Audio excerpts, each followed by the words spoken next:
you will see a case library, and you can choose one of the cases to do. Click on that case. We're going to show you how to navigate through one of the diagnostic cases. On the introduction page of the case, there is the chief complaint, and all you need to do on this first page is to type in one diagnosis that you think would be appropriate for the differential. Click Next, and now you're on the history page. This page shows a full detailed history, and you'll notice that multiple pieces of data within the history are highlighted.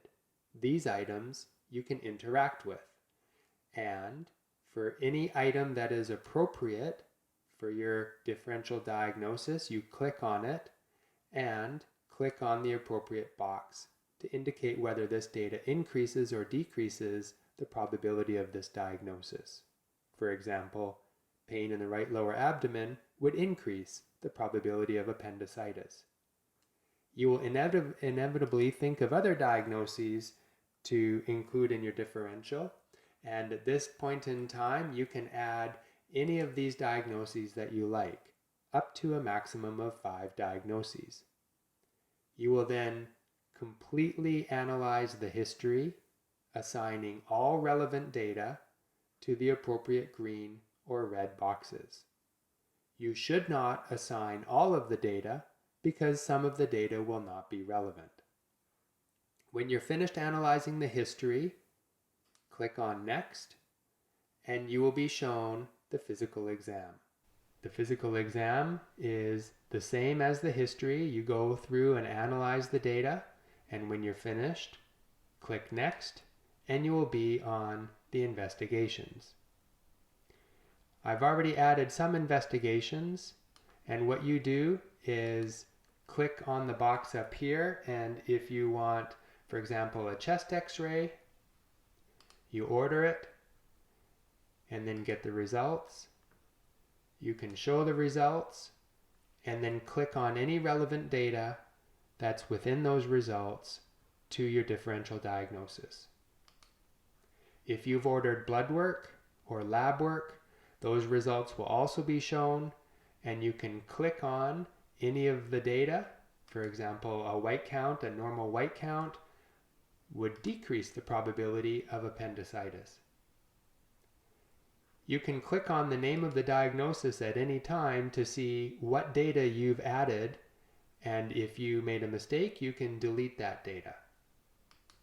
After you have ordered your investigations and analyzed the results, you go to the very last screen, which is classifying your final diagnosis.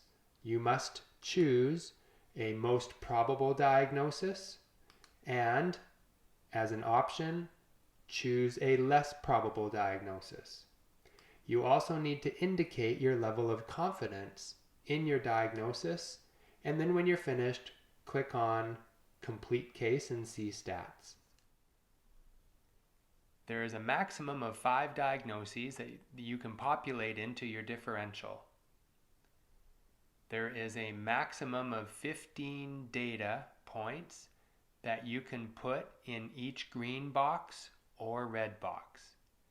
This is designed on purpose so that you don't just spam a whole bunch of data into the box, and that you have to carefully think about which data actually increases or decreases the probabilities of these diagnoses. You should add at least 4 appropriate diagnoses to your differential diagnosis. You will earn points up to a maximum of 4 for your diagnoses, and if you put in a diagnosis that is super rare or inappropriate, you will not score any points. When you work through the history, the physical exam, and the results of the investigations that you order, make sure to click all of the data that is relevant to the diagnoses in your differential.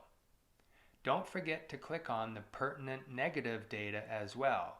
For example, if your patient had no fever and a normal white blood cell count, and you had some type of infection in your differential diagnosis, these two pieces of data would be important, pertinent negatives.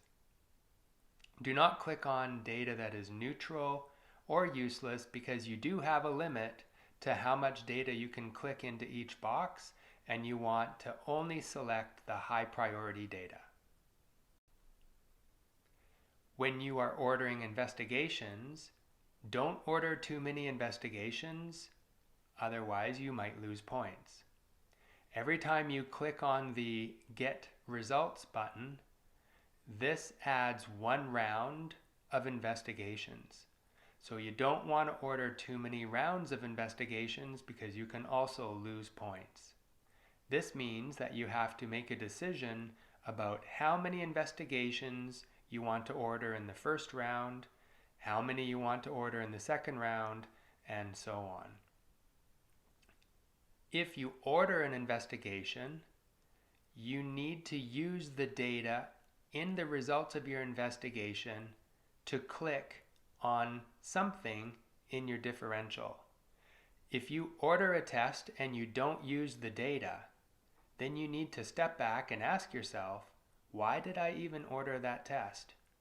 And you will be penalized. You'll lose a small number of points if you order a test and you don't use or click on any of the results from that investigation into your differential diagnosis. Scores for a case are generated in 4 different categories. How appropriately did you populate your differential diagnosis? How thoroughly and appropriately did you analyze the data in the history and the physical exam and the investigations? And how well did you use that data to support the items in your differential diagnosis by clicking that data into the green and red boxes? There's a separate score for how appropriately you ordered investigations and used the data. And of course, the final ranking of your diagnosis.